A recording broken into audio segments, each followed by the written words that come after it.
I'm talking to Forrest Bennett. Forrest, you're a representative from what part of Oklahoma City? Represent Midtown, Downtown, and South Side. Oklahoma Okay. City. Okay. And House District, which one? 92. 92.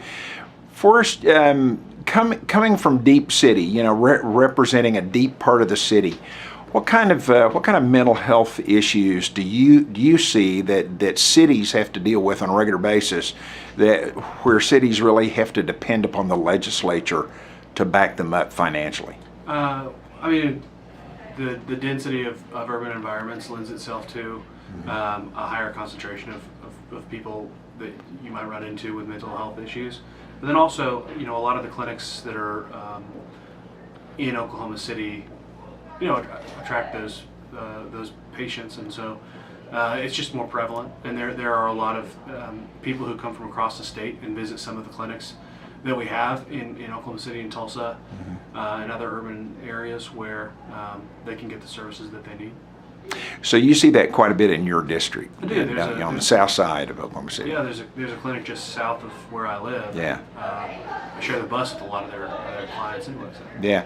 Do you feel like somehow the people who struggle with mental issues are kind of being held hostage here in this situation? I mean, I think that a lot of people in Oklahoma are being held hostage by the situation. I think that a lot of people have been led to believe that this solution that's been bandied about in the last couple days, right, is going to be a cure-all for what's going on. Right. And the truth is that there's no guarantee that it will. Right. One of my biggest concerns is that in every other state where they've passed a cigarette tax, the actual revenue collected has come in far below the estimated revenue collection. Yeah. So we estimate that it's $215 million, and they're going to tie a lot of vital services for a lot of Wow. these people who really, really need it. I mean, life-saving programs and services for people. They're going to tie that to this revenue stream they can't guarantee they're going to get. And so, for Hope Clinic in my district, North Care, all these other clinics and community services that are in my district are going to be reliant on a revenue stream that experts will tell you is going to dwindle year to year anyway. Right. And may not even come in at the level that they think it will. So they may be out anyway. They may be cut. They may be forced to cut because this revenue stream doesn't come in. So Democrats aren't just holding up the show like we hear in some of the legacy press right now, that you guys are just holding up the show. You're the logjam. What is holding up the show here? Just ideological differences. There's just hardline ideologues who don't want to do the right thing. I mean, we're in a situation in Oklahoma, budget-wise, crisis level that we haven't seen since the 80s or 90s. Right.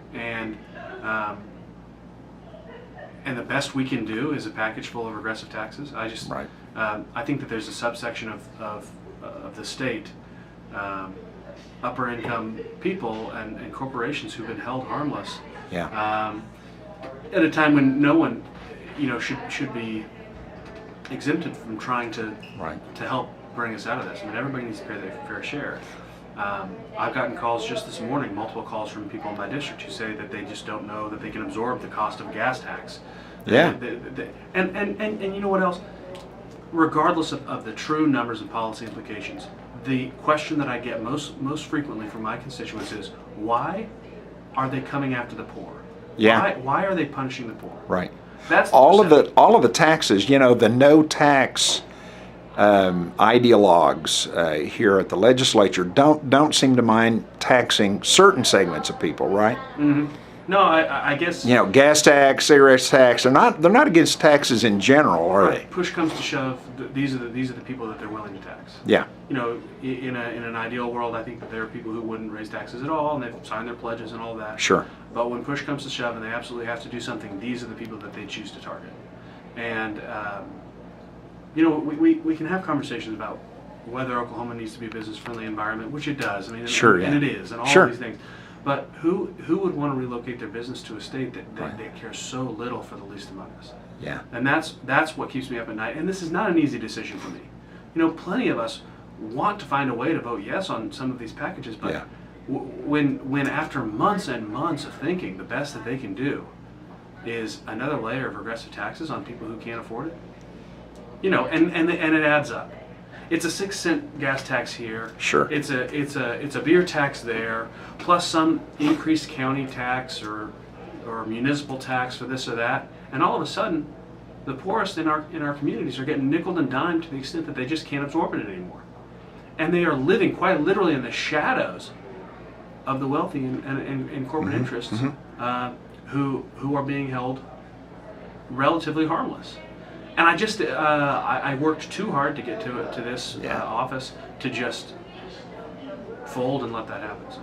Yeah, you guys are holding out for 5% gross production tax. Is that right? There are plenty of options for the Republicans Sure. to take. One is, I would personally vote for 4% gross production tax at 12 months, 4.5% gross production tax at 36 months. Right. I would pair something with restoration of income tax on high earners.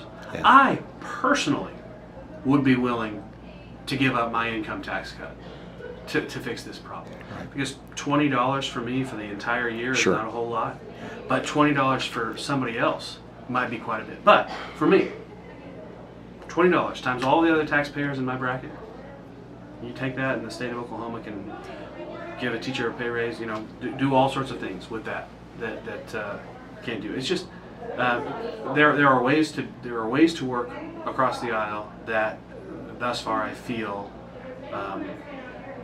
have not been given serious consideration.